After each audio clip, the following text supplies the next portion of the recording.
Wireless LAN Professionals Podcast, episode 116. Wireless LAN Professionals is a place to educate, inform, encourage, and entertain those involved in wireless LANs. This Wireless LAN Professionals podcast is an audio manifestation of these goals. Our host is a wireless LAN veteran, consultant, designer, and teacher, Keith Parsons. And now, the podcast for wireless LAN professionals by wireless LAN professionals. This is Wireless LAN Professionals Podcast. I happen to be recording here tonight, kind of in a loud place with a bunch of CWNEs, CWNAs all over the place. We happen to be at Wi-Fi Trek in Orlando, Florida. And with me here, I have Jim Palmer. Jim? Hi, how you doing? Very good. How are you enjoying the conference so far? I'm enjoying it a lot. It's actually my first wireless-specific conference that I've ever been to, so it's a lot of fun. Good. We happened to spend 3 days before the conference together teaching a CWDP class. You were in the students, and some of the answers you gave and you talked about intrigued me. You had some great stories about your location, and what can you tell us about your network? All right, so I work at an international airport. That's Category X airport in a Midwest city that I cannot name, that most people think is in one state to the east, but it's really not. It's in the state and the city that we claim it is, and I've been doing it for about 5 years now. So people are going to try to figure out where this is, but it's okay. It's pretty easy, actually. I but think we didn't say it online, so no, we're we good. didn't. We're good. So in this airport, you've been there 5 years. Have you had different types of equipment? Yes, we've actually. When I took over, we were a Maru shop or Fortaru. And we ended up about 3 years ago transitioning over to be a Cisco shop. Oh, was that very easy?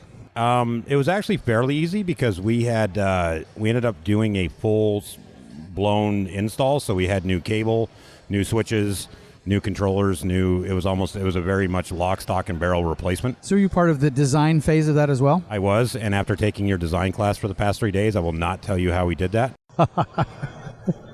But it's working. It's working. I can attest. I have been at this said airport and seen some really good results.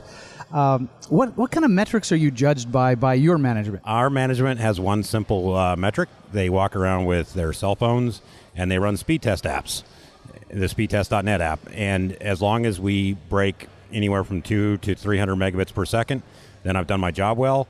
And if we get less than 200, say maybe a measly 150.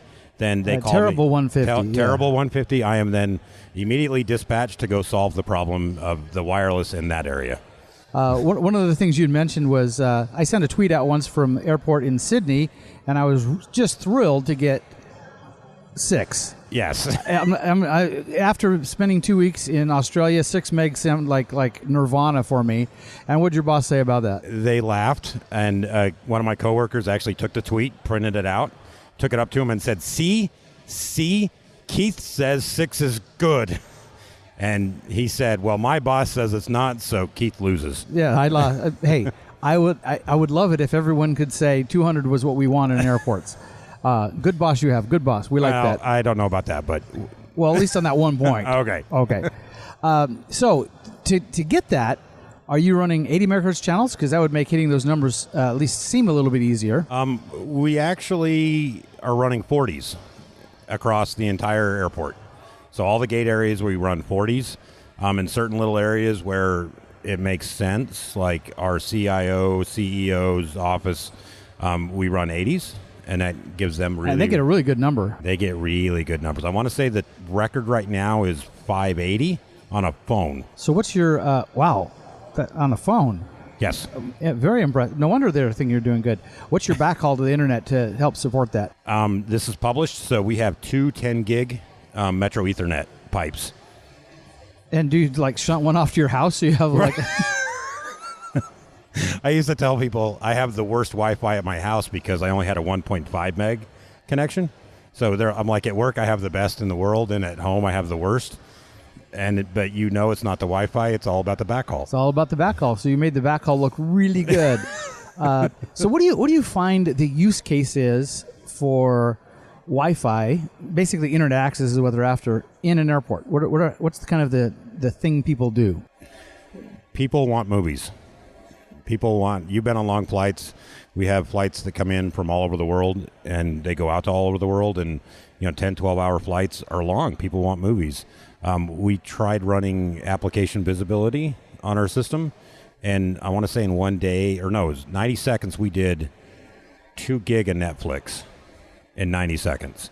And then it started. So are these people using Netflix's download capability? Yeah, it's a lot of media. People downloading, movies, TV shows, any type of media that they use to entertain themselves. So the next thought, thinking about Australia, is do you rate limit? We do not rate limit. And tell us why. One of my coworkers, who is a big fan of yours, by the way, he says hi. Hello. He came to us one day shortly after we hired him and said, "Why are you messing up the one thing that we can't afford to mess up? The thing you have least of." The thing we have the least of. He goes, "You're artificially rate limiting it." He goes, "We're messing it up." And so we ended up in a very long story. I don't know if you want to get into that one, but we discovered that through trial and error on a live system that rate limiting drove our overall utilization up. And so we said, you know what? He might have a point. Channel utilization. No. Oh. The actual Ethernet utilization across our pipes would go up when we would turn down the rate limit. So if we take you from 10 megabits per second per user to 5 megabits per second per user, we would increase the load on our Ethernet pipes, on our uplinks, on our connections between our distros and cores would actually go up until the point we almost lost one.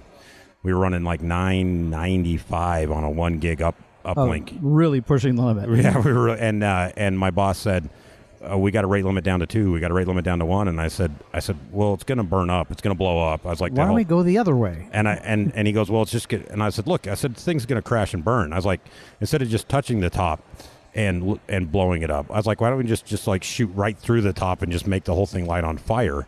And so he said, "All right, fine. Take the rate limit to 100 megabits per second per user," and within 30 seconds it dropped our utilization from 995 to 980, and then for the next 10 minutes we just watched it plummet. Just drop. Just drop. It made our wired Ethernet network more efficient by increasing the rate limit that we gave to our end users. It's one of those counterintuitive arguments. It is very it is very counterintuitive, and until we had that opportunity to show our management, hey, this is what happens when you say I'm going to keep people down to 5 and 10 megabits per second. Because they still download the movie. You want your movie. You're going to get the movie. You're going to get whether it takes you 20 seconds or 20 minutes. You're going to get your movie because that's what you want. In doing this exercise, did you happen to look at what your airtime utilization was over the same process? We didn't. We were so focused on keeping our Ethernet stuff running that, and even to this day, I'll be honest with you, I told one of the guys from the class, our RF is so bad right now that if you were to show up next week and look at it, you would yell at me. You would call me up and say, "Did I not teach you anything?" I'm going to rescind every certification you have because our RF is just so bad. But we follow one of But you're pushing 200 meg to people. Well, we follow one of the tenets of Keith Parsons, which says big giant pipes on the backside fix bad RF on the front side. It does. And we shop that. We take that to the bank. And does it work? It works really well. You can make bad Wi-Fi look good. Yes. Just give a big fat pipe. Yes. Yeah. Yes. And you're proof of this. Thank you. World, listen. I was right on that one.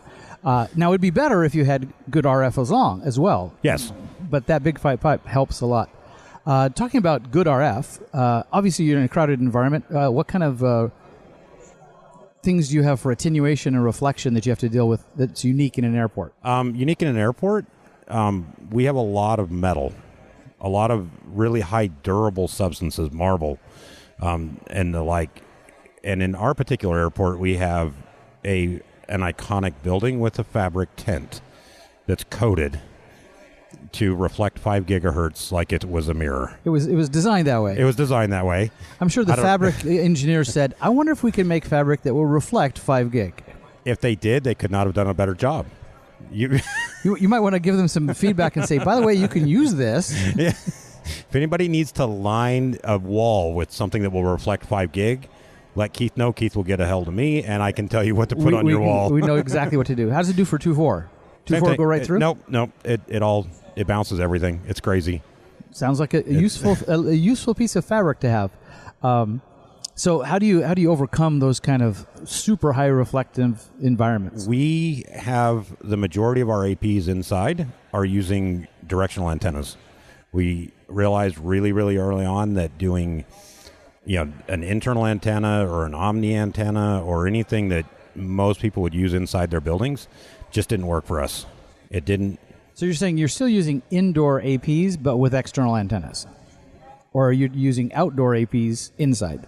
We have 700 some odd access points in 1 square mile, and one of them is an outdoor rated AP.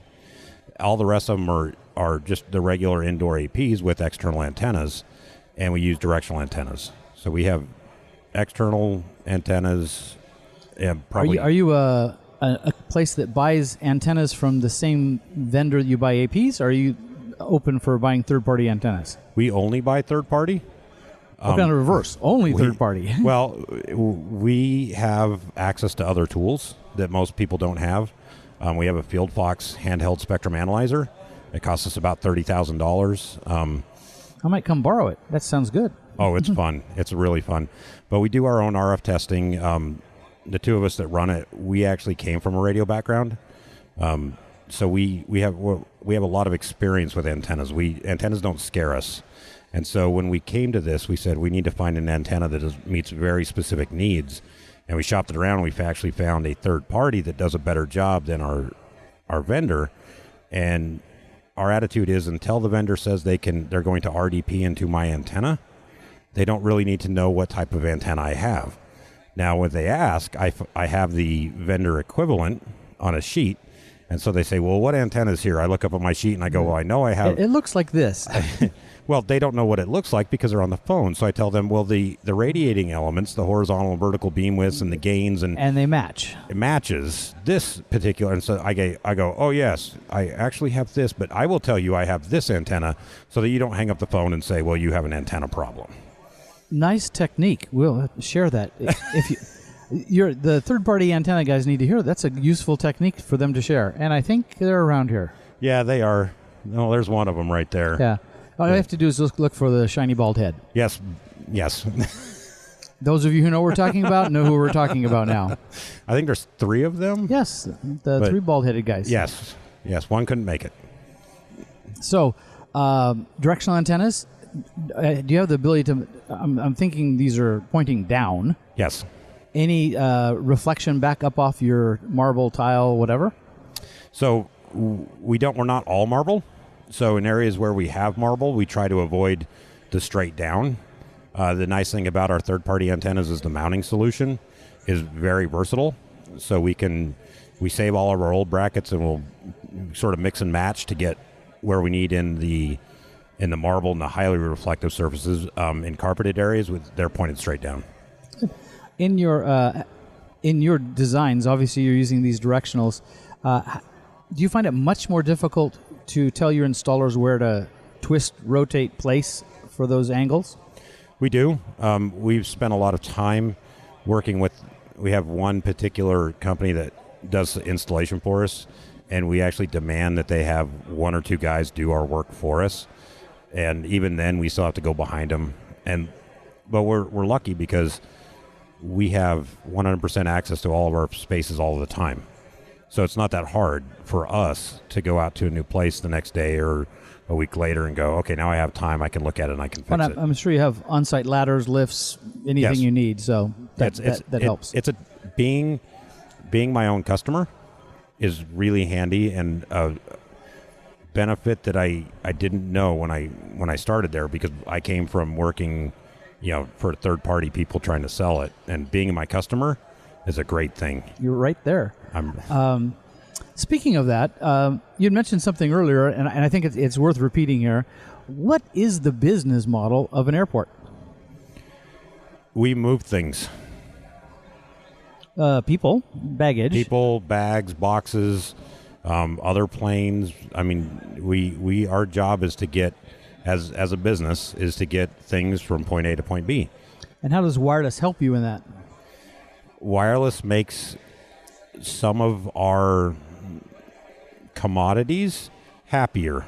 My brother's a pilot. He actually flies in the Air National Guard, and he's told me he's trying to get on with one of either FedEx or UPS. And I said, well, why?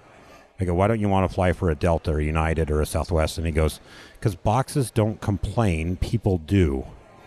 And unfortunately, we do a lot of cargo, but we also do 50 million passengers a year, and they like to complain a lot.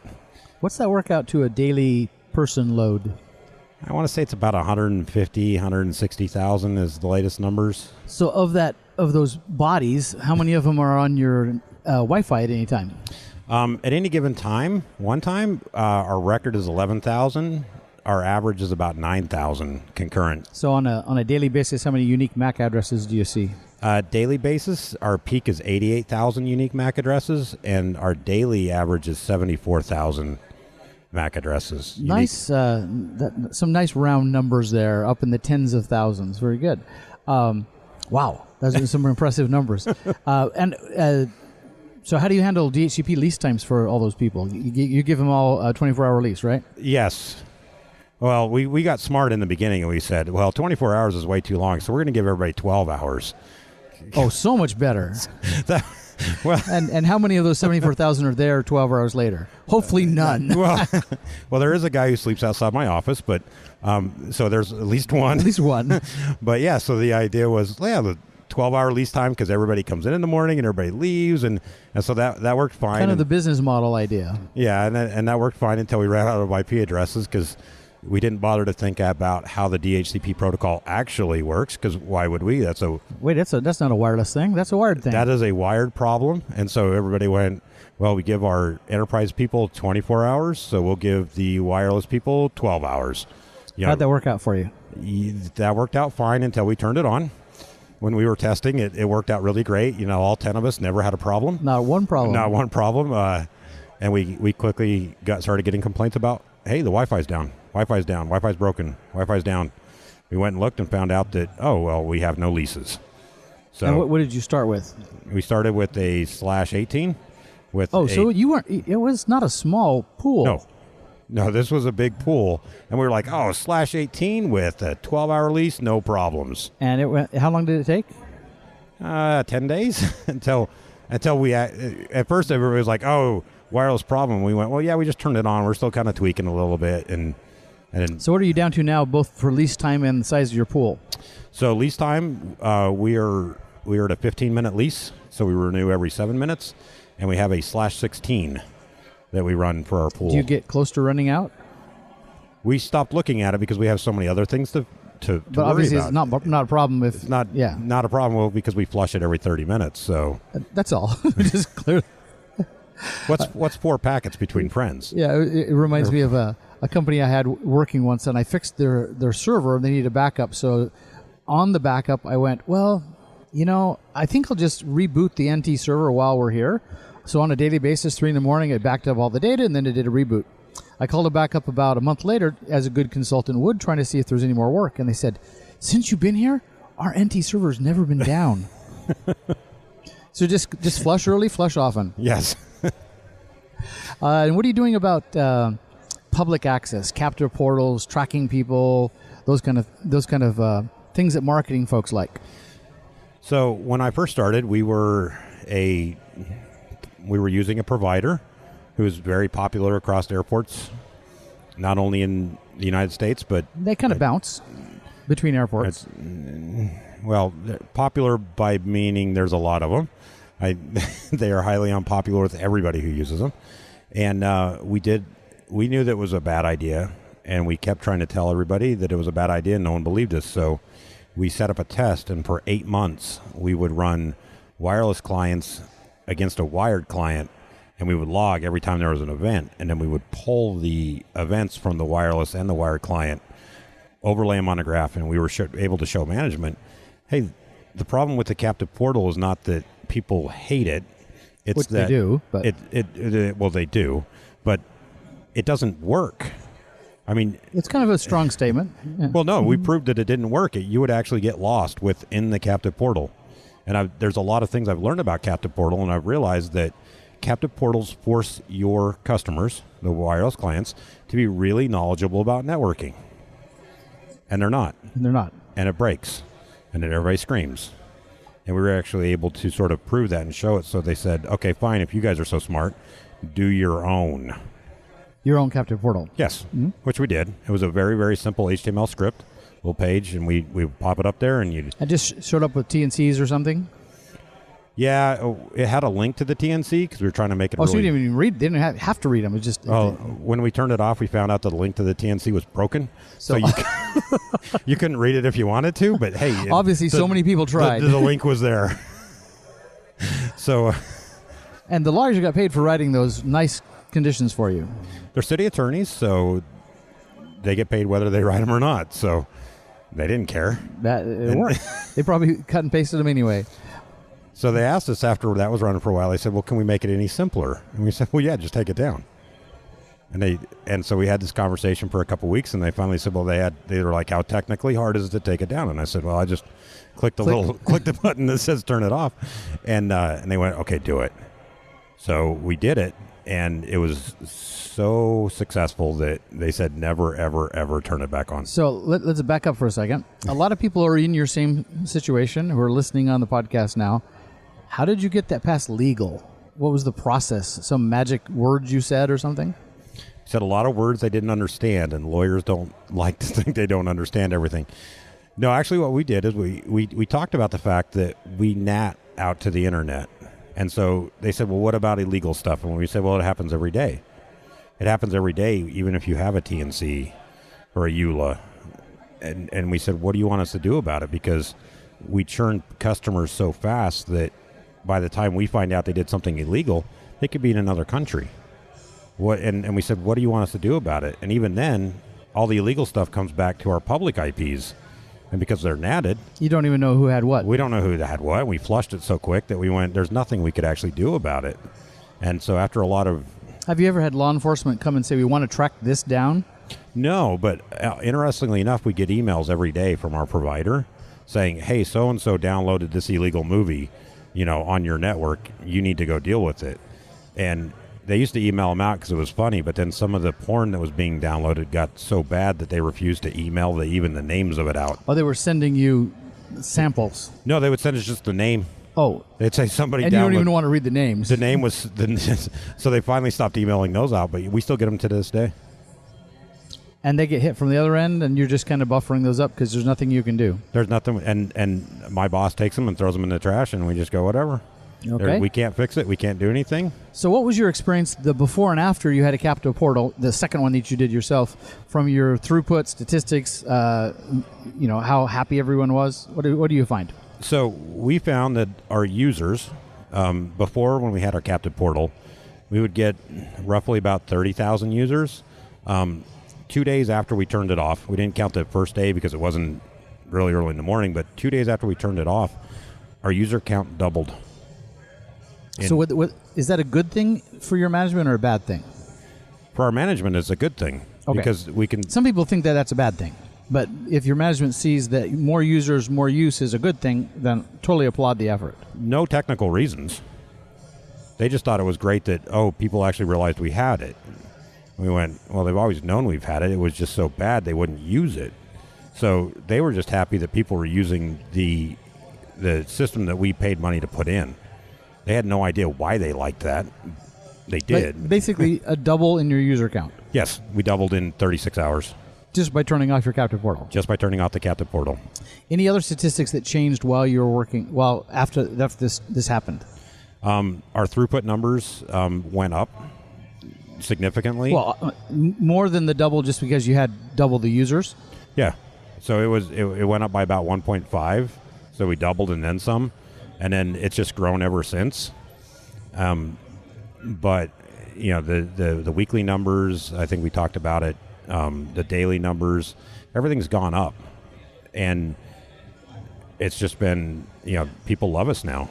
One of the funny stories was when we turned it off, we started getting complaints from people asking where the captive portal is. As in they expected it and it wasn't there. They were like, I can't get the captive portal to load. And then we found out that our web page actually had instructions that said, go to the captive portal. So we went, Oh, yeah. Yeah. Oh, so you were leading them to a place that didn't exist. Well, we didn't think anybody looked at the help page on our website They're actually looking. We were like, we didn't think about that.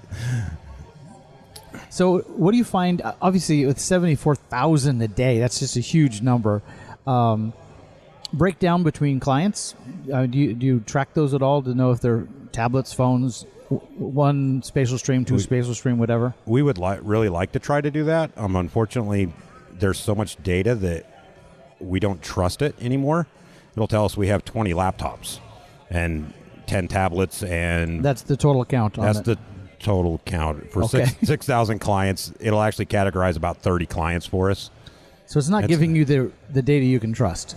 Correct. We have other servers that we purchased that try to keep track of clients that we see within our environment.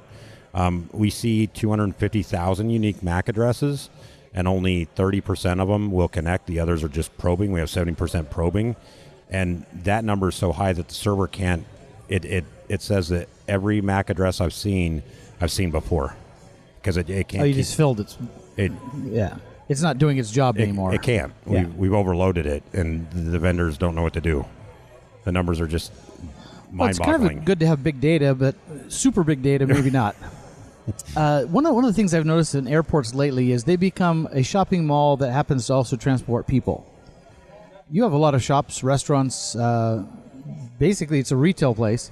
Are you getting any pressure from the retail arm side to do more metrics and analytics, placement, RTLS kind of things? We have gotten pressure from more than just marketing. We have pressure from our properties department. We have pressure from our operations team that want to know where are the people, where are they going, what paths are they taking. We actually have a pilot project right now where we use wireless probes and other types of wireless data to figure out how long it takes you to get through security. That's a really big thing. As a frequent flyer, you want to be able to go, hey, it's going to take me 12 minutes to get through security. And you just go down the far left lane on the south end, and that's the fastest way at your airport. Not always. If you were to pay attention to our metrics that we have posted in different places, I need to look at you these. will find that there are other faster ways, but it allows you as a passenger to make that decision. Oh, I like that. And so it also helps TSA be able to figure out, hey, when and where do we get loaded? We have a lot of historical data that we can go back and look at later. So it's not just what people think with our marketing people. It's almost all of our operational groups within our organization are interested in this data. So the traffic flows from non-connected and connected, just Correct. probings. For those who are connected, are there any other analytics you're trying to run on those? We actually have an entire team that they stood up specifically to deal with the amount of data that we're putting in. And they're always, he told me that they've been approached by any number of internal customers as well as outside vendors. And we saw an email from an outside vendor that said that the data that we collected off of our Wi-Fi system, and he was able to take and correlate, and that's like a 3-week podcast to talk to that guy. The company came back and said they said that data is worth millions. And I just want to reiterate here, it is possible, you're just here, to say you can collect analytical data that has high value to your operations and marketing teams without a captive portal. Correct. Yeah. You're giving away fast, free, frictionless Wi-Fi and still maintaining something that has value and obviously not terribly intrusive in the users because you don't know anything about them. Correct. And quite honestly, with so many users, I don't want to know. I have no interest in what you're looking at. And if I were to try to look at that, I would just slow you down. And so we want you to be a happy passenger. A happy passenger doesn't complain. A happy passenger doesn't cause problems. A happy passenger buys food and beverages and stops in our shops and buys souvenirs. And so there's an ROI value there, but it's not a direct ROI value that most marketing people can wrap their heads around. And yet, obviously, there's still value in the data. There's value in the data, but when most marketing people see about it, this was the argument we had a year and a half ago, was they wanted to know the exact ROI value. You know, oh, well, you're going to do free Wi-Fi. What does that cost? What do we gain? What can we sell? It's this 1-for-1, and we go, it's not a 1-for-1. It's we're going to make people happy, and then this happens, and then step 3 happens, and then step 4 happens, and then all of a sudden, hey, everybody's buying a lot more stuff. You know, now our concessions people make more money, And so it's a more of a holistic view as opposed to, I'm going to spend X number of dollars on Wi-Fi, and what is my X number of dollars returned? Well, for other airports I've worked with, in talking to them, I said, do you have an ROI on your escalators? You have them there because it makes customers happy, it moves them faster, it makes the operation of the site work. You could make everyone walk back and forth from the terminals and not give them a train. That would still save you money. Yes. It's not about saving money. And luckily we had a good enough management team. We have some pretty good sales guys in our management team. They're able to go to the operations and the executives and say, look, this is what we need to do. And now it's paying off. I mean, they obviously invested. Yes. And now they're seeing pretty high volumes of actually is working. Yes.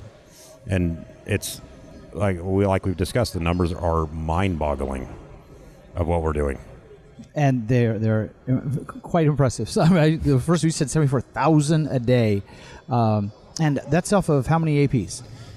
We have a total of 700 APs, and about 550 of those are actually could be possibly client serving. Compared to the operational. We do some outdoor stuff. We do some IoT stuff. We have some back office stuff. So compared to some big edus, big universities, your AP count isn't there, but your user count is phenomenal. And one of the metrics that a lot of companies use who get big gigs like the Super Bowl, they talk about how many terabytes of data they move. What kind of data traffic are you moving out of the airport? On an average day, we do 15, 16 terabytes of data. So you're just blowing away Super Bowls. Yeah, our daily record is 29 terabytes of data in a 24-hour period. Take that, Super Bowl. Our monthly is 500 terabytes. It's like half a petabyte? That is half.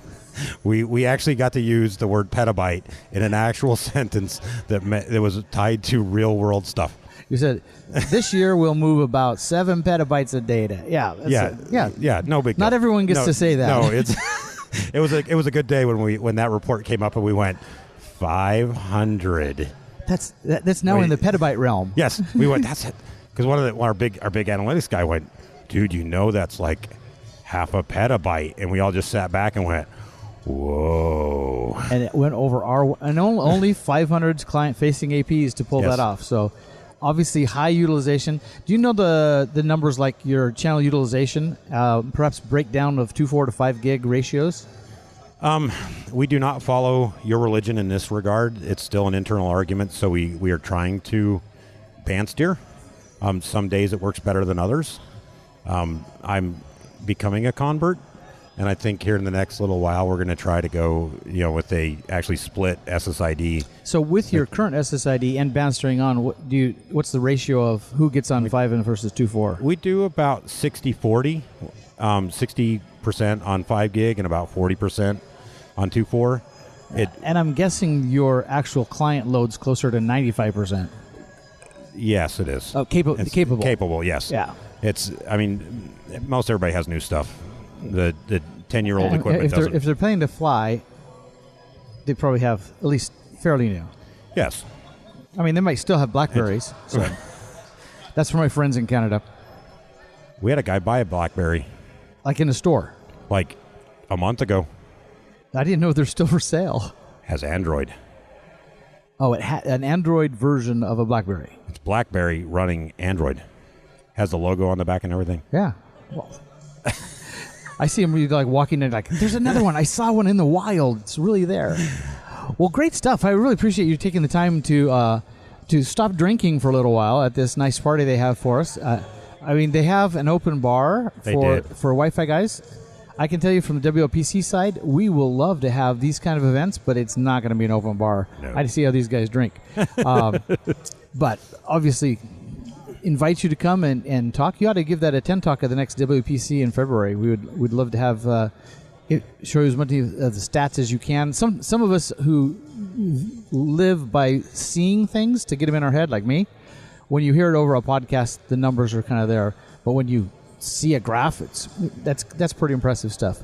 Well, Jim, thanks for your time. No problem. One last little question before: how did you get from radio, just raw radio, and tell us a little history into Wi-Fi. So I actually wrote this on my blog last night. I started one, thanks to you. Yay, it works. Nobody's read it because I won't tell anybody yet. It's okay. You wrote it. I wrote it. I actually joined the military right out of high school, and they had a cool little job that sounded cool. It was called a combat signaler. And I said, ooh, I want to do that. I didn't know what it meant, but I did Little it. combat, little signals. Yeah. So I was like, I'll do that. And it was radios. And I got out, and I started working in commercial two-way radios. And I did that. I moved all over the country, working two-way radios. What's that? GROL? That's a certification from the FCC for that level? It's a general radio telephone operator license. Back in the day, it used to be called a first-class commercial license. Yeah. So I got one of those. I got a general class amateur radio license. And I was working for a company, and I said, I want to do some really, really cool stuff. And they said, no, we want you fixing radios. And I said, if you don't let me go where I want, I'm going to go where I want. And they said, yeah, you're not going anywhere. And 2 weeks later, I found a job working at an airport. And so I started doing two-way radios at the airport. I was doing the public safety, the air-to-ground, all the radio stuff. And they were moving the Wi-Fi system back and forth between the networking team and the radio team, and the networking team and the radio team. Because it's kind of a radio, but it's kind of a network. And nobody could figure it out. And we had a guy, he was a networking guy, and he didn't understand radios or antennas or coax or anything to save his life. And I realized very quickly that I might not know anything about IT or IP networking. Or the IP stack or anything. Yeah. Oh, no, I knew nothing. For the longest time, I thought a layer 3 was an actual box. It's a layer 3. Yeah. It's a layer 3. They're like, who has the layer 3? And I was like, oh, so who's holding the box today? It's the fourth one up. It's the third one up from the bottom on the rack. It's the layer 3. It's the layer 3. And I knew nothing, but I did know that I knew more about radios. And I was like, if we can fix the radio side, that's the first step. And layer 1 always has to be there. And so I convinced my boss at the time. I said, I can do the radios better than this guy. And I Googled a lot, and I was able to find how to do the IP stuff just enough to convince my boss that the other guy needed to go because I was looking for a new challenge. And I have found a challenge. Are you having fun? I am having a lot of fun. Sometimes it's a little overwhelming, but at the end of the day, I am having fun. And that's the point. Well, thanks again for your time. Thank you, Appreciate Keith. it. Thanks. Thanks. Bye. WLAN interview.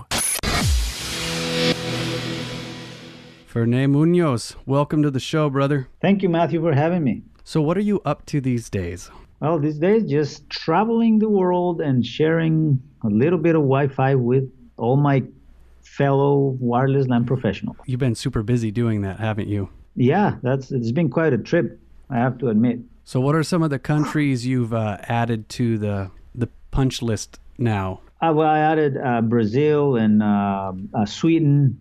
I'm in the UK now, and the Netherlands. Istanbul has been another one that's been added. And, that's some of those. One of the things I wanted to talk to you about today is the custom tray. This is something that we introduced at conference several years ago. In fact, I think Keith had made one for himself, and then he was talking about his tools, I think maybe back in Dallas or even before that. Talk to me about the evolution of the tray. Where are we now with that? Just kind of the story behind that. Why do we have that? How did that come about? Yeah, when I was working at the school district, we had to do a lot of walking and a lot of going up and down and carrying around a computer with NICs and cables and going inside classrooms and outside and multiple places. I know about this tray through Mr. Parsons, and I asked him if I could borrow his tray, the one he had on his Segway. So now that tray was one he just custom made for himself, right? He saw a need and I need to do this, and he just got it made. That is true. Yes, because he's used his Segway, and the Segway doesn't come with any support or anything. I mean, that thing is not designed to carry a computer around. So he came up and he custom made a plate that was attached to the Segway's handle, and then on top of that put some Velcro, and on top of the Velcro put a tray, a custom tray he built, and to just support the computer, making sure it didn't go over or to the sides, and just to hold it in place while he was surveying using the Segway. But Since I didn't have a Segway, but I did have to do a lot of walking, I requested that so that I could use it on my walking surveys. And so he was gracious enough to let you take his his tray from him. Yes, his invention. Yes, and he had tried actually different other survey trays per se. There was not such a device out there in the market. He got the the devices that were similar to this to carry computers, but they didn't have enough support. They were with just one strap. It was kind of awkward to carry it on one side, and it was just not such a thing in the market. So he custom made that one. And when I borrowed it for my surveys, I damaged, several pair of pants because of the Velcro, all the brushy part on the side just damaged my clothes. So I kind of modified that initially to remove the Velcro from the bottom. And then the first prototypes I got modified were bending because there was not enough support. So we had to make them stronger at the bottom and provide some straps to hold it. So when you sit the computer in it, it would not bend. One of the nice things he did is that he had a couple of straps kind of in a cross, front to back and front to back on opposite sides, making it support the tray on both of your shoulders. So you didn't have a computer and a tray pulling down on one side or the other. It was just evenly distributed, allowing your arms to be free. And you just carry the computer and the tray, making it easy to carry and very easy to support it. So if I understand, you weren't creating the tray in the beginning just as like a product to sell. It just kind of birthed out of something you needed then? Yes, absolutely. And of course, after that initial change, I also realized that more things could be added. The tray he had was big size. It was designed to be on top of a Segway, and it was kind of a desk, plenty of room for a big computer and everything. So I needed a smaller one. I've got a small frame myself, and that was too big of a tray for me, and I just kind of made a smaller one, thinking not only of carrying my computer, but also thinking of protecting it while I was not surveying. So kind of making it a bag and a tray at the same time. So I didn't have to carry a backpack with the computer and a tray. So it almost becomes like a briefcase when you collapse it. Yes, absolutely. And then there was another change that was made. Besides the size, we kind of made it shorter. So we have to make it not as long and not as tall and not as heavy. And I also got some straps that were not metal. We had some metal buckles before, and going through security, sometimes that made it beep. Going through airport and stuff, it was easier if it didn't have any metal pieces in it. And also, we added some holes on the back for support, so that we could feed USB cables. We added Velcro. The initial version of it had just a 2-inch wide strip of Velcro on the front, so we could attach either cards or a USB hub with more nicks in it, and it was kind of useful. But then part of the evolution of that tray led into using the MOLLE system, the modular lightweight load carrying case to the front. So it has some straps. You've seen those vests and backpacks. That's a military technology they use to attach medicine and ammunition and other things to carrying cases, and it just holds things in place really tight. So we added that to not only the USB case, but also to the survey tray, so we can add and hang things from the front of it.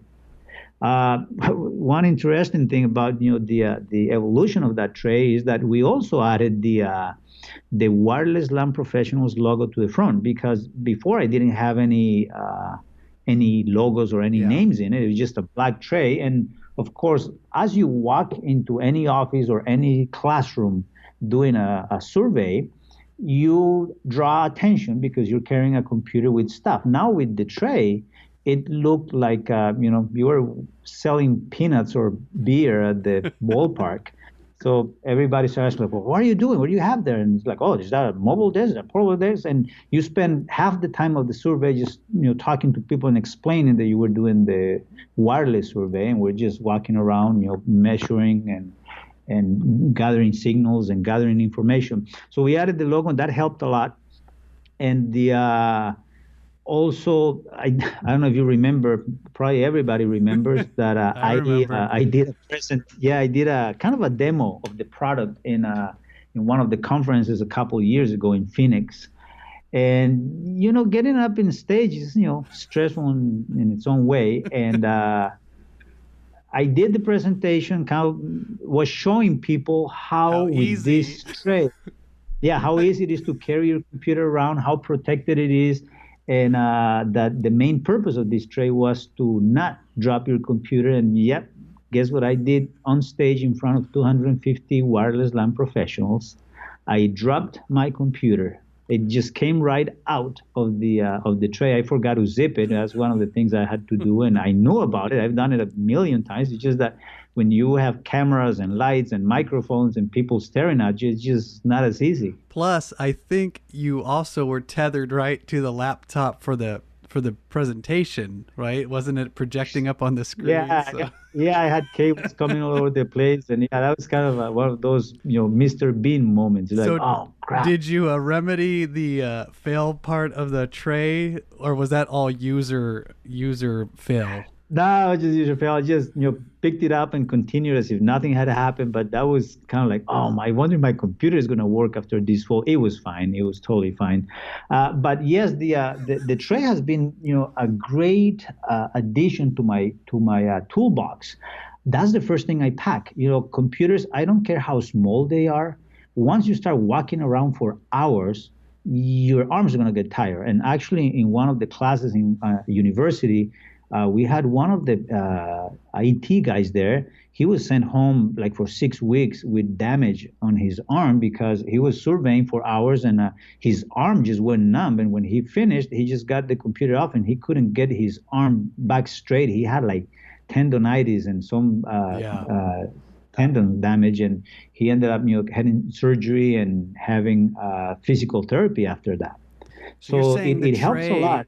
Can save your life. Oh yeah, pretty much, yeah. Or at least your arm. It does make your life easier, and sometimes you go to places where you have to survey and they give you keys. You need like special passes or just a whole bunch of keys that you have to choose, and they give you like the blue one is for the second floor and the red one is for the first floor, and then if you use this one, that's for the doors on the side on the right, and it's just a whole bunch of things you have to worry about. Sometimes I need flashlights.